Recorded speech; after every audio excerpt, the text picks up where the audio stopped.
नमस्कार, मैं देवलग और आप देख रहे हैं न्यूज लाइव। आईआईएमटी विश्वविद्यालय में नाट्य कार्यशाला के प्रतिभागी सम्मानित।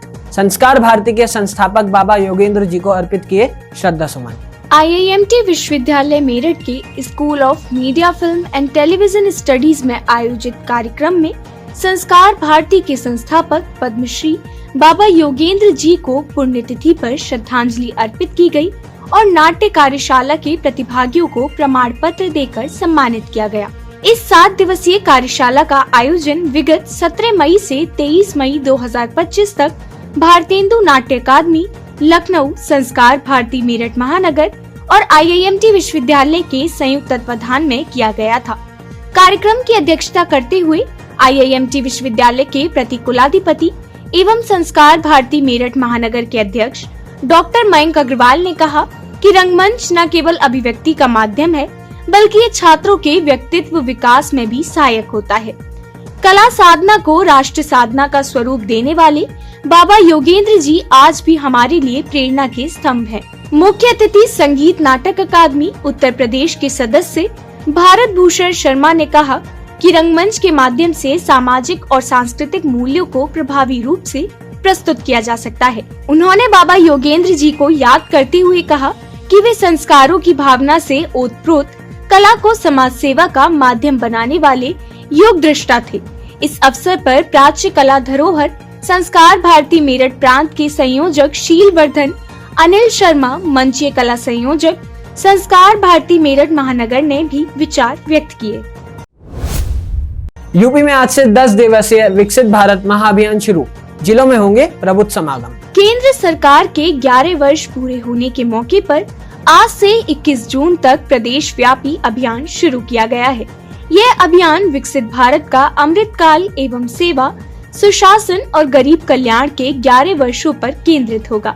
यूपी में अभियान की शुरुआत मुख्यमंत्री योगी आदित्यनाथ ने की। इस दौरान सभी जिलों में केंद्र सरकार की उपलब्धियों पर आधारित प्रदर्शनी लगाई जाएगी। प्रबुद्ध समागम होगा और डिजिटल प्रतियोगिताएं आयोजित की जाएंगी। मंडल स्तर पर विकसित भारत संकल्प सभा का आयोजन होगा और शक्ति केंद्रों पर चौपाल आयोजित की जाएंगी। जिला स्तर पर 11 और 12 जून को प्रेस कॉन्फ्रेंस होगी, जिसे भाजपा के प्रदेश पदाधिकारी, मंत्री या सांसद संबोधित करेंगे। प्रबुद्ध समागम में विकसित भारत की संकल्पना एवं हमारी भूमिका, सेवा, सुशासन और गरीब कल्याण के 11 वर्ष तथा सशक्त भारत, सुरक्षित भारत पर वक्ता विचार रखेंगे। देश को जल्द मिलेगा नया स्वदेशी एयर डिफेंस सिस्टम, 30,000 करोड़ रुपए खर्च करेगी सरकार। भारतीय सेना को जल्दी ही नया स्वदेशी एयर डिफेंस सिस्टम मिलने जा रहा है। सरकार लगभग 30,000 करोड़ रुपए में QRSAM सिस्टम खरीदेगी। रक्षा मंत्री राजनाथ सिंह की अध्यक्षता वाली रक्षा अधिग्रहण परिषद इसी महीने इस प्रस्ताव को मंजूरी दे सकती है। QRSAM सिस्टम बहुत तेजी से काम करने वाला स्वदेशी एयर डिफेंस सिस्टम है। इसे दुश्मन के लड़ाकू विमानों, हेलीकॉप्टरों और ड्रोन को 25 से 30 किलोमीटर की दूरी तक मार गिराने के लिए बनाया गया है। इसका निर्माण भारत इलेक्ट्रॉनिक्स और भारत डायनामिक्स मिलकर कर रही है। इसे टैंकों और पैदल सेना के साथ ले जाने के हिसाब से डिजाइन किया गया है, जिससे युद्ध के दौरान इन्हें हवाई हमलों से बचाया जा सके। अमेरिका से परमाणु वार्ता के बीच ईरान का खेला, एक के बाद एक किए कई विस्फोट। अमेरिका के साथ ईरान का एक तरफ परमाणु कार्यक्रम को लेकर बातचीत कर रहा है, तो वहीं दूसरी तरफ बड़ा परीक्षण भी कर लिया है। अंतर्राष्ट्रीय परमाणु ऊर्जा एजेंसी की रिपोर्ट में दावा किया गया है कि ईरान ने परमाणु बम बनाने की दिशा में आगे बढ़ते हुए कई विस्फोट किए हैं। ईरान ने ये परीक्षण मार्विन, लावसिनशियान, वर्मिन और तुर्कुस आबाद में किए हैं। रिपोर्ट में कहा गया है कि ईरान हर महीने एक परमाणु हथियार बनाने लायक 60% यूरेनियम का उत्पादन कर रहा है और अब उसके पास 10 परमाणु बम बनाने के लिए पर्याप्त सामग्री उपलब्ध है। शेयर बाजार में लौटी हरियाली, सेंसेक्स में तेजी, निफ्टी में भी आया उछाल। घरेलू शेयर बाजार में आज तेजी देखने को मिली। इस दौरान सेंसेक्स करीब 100 अंक की बढ़त के साथ 82,500 अंक के लेवल स्तर पर कारोबार करता रहा, तो वहीं निफ्टी करीब 50 अंक की तेजी के साथ 25,135 अंक के लेवल पर पहुंच गया। आज आईटी और एनर्जी शेयर्स में बढ़त रही। दूसरी ओर एशियाई बाजारों में जापान का निक्केई 0.98% की तेजी के साथ 38,455 पर और कोरिया का कॉस्पी 0.76% चढ़कर 2,877 पर कारोबार करता रहा। वहीं हांगकांग का हैंग सेंग इंडेक्स 0.27% बढ़त के साथ 24,246 पर और चीन का शंघाई कंपोजिट 0.11% तेजी के साथ 3,403 पर कारोबार करता नजर आया।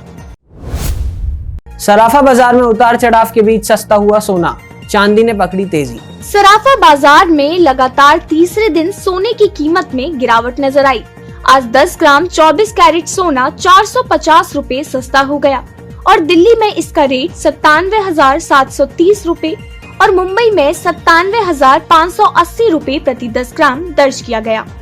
वहीं चांदी के रेट में तेजी आई और भाव 2,000 रुपए बढ़कर 1,08,100 रुपए प्रति किलोग्राम तक पहुंच गया।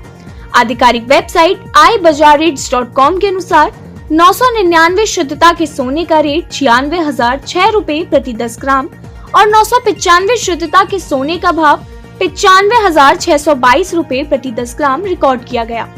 दूसरी ओर 999 शुद्धता की चांदी का रेट 1,06,457 रुपए प्रति किलोग्राम दर्ज किया गया। आईसीसी हॉल ऑफ फेम में शामिल हुए धोनी, कई अन्य दिग्गजों को भी मिला सम्मान। अंतर्राष्ट्रीय क्रिकेट परिषद ने भारतीय टीम के पूर्व कप्तान MS धोनी को हॉल ऑफ फेम में शामिल किया है। यह सम्मान उन्हें इंटरनेशनल और भारतीय क्रिकेट में अतुलनीय योगदान के लिए प्रदान किया गया है। वर्ल्ड टेस्ट चैंपियनशिप फाइनल से पहले लंदन में समारोह आयोजित किया गया, जिसमें MS धोनी सहित 7 दिग्गज क्रिकेटरों को हॉल ऑफ फेम से सम्मानित किया गया। सम्मान पाने वालों में धोनी के अलावा Matthew Hayden, Graeme Smith, Daniel Vettori और हाशिम आमला शामिल हैं। धोनी ये सम्मान पाने वाले 11वें भारतीय क्रिकेटर हैं। धोनी ने 15 अगस्त 2020 को अंतर्राष्ट्रीय क्रिकेट से रिटायरमेंट ले लिया था। धोनी का आखिरी मैच 2019 वर्ल्ड कप का सेमीफाइनल था। आज के लिए बस इतना ही। कल फिर मिलेंगे देश दुनिया की नई जानकारियों के साथ। तब तक के लिए देखते रहिए और सब्सक्राइब करिए IAMT मीडिया।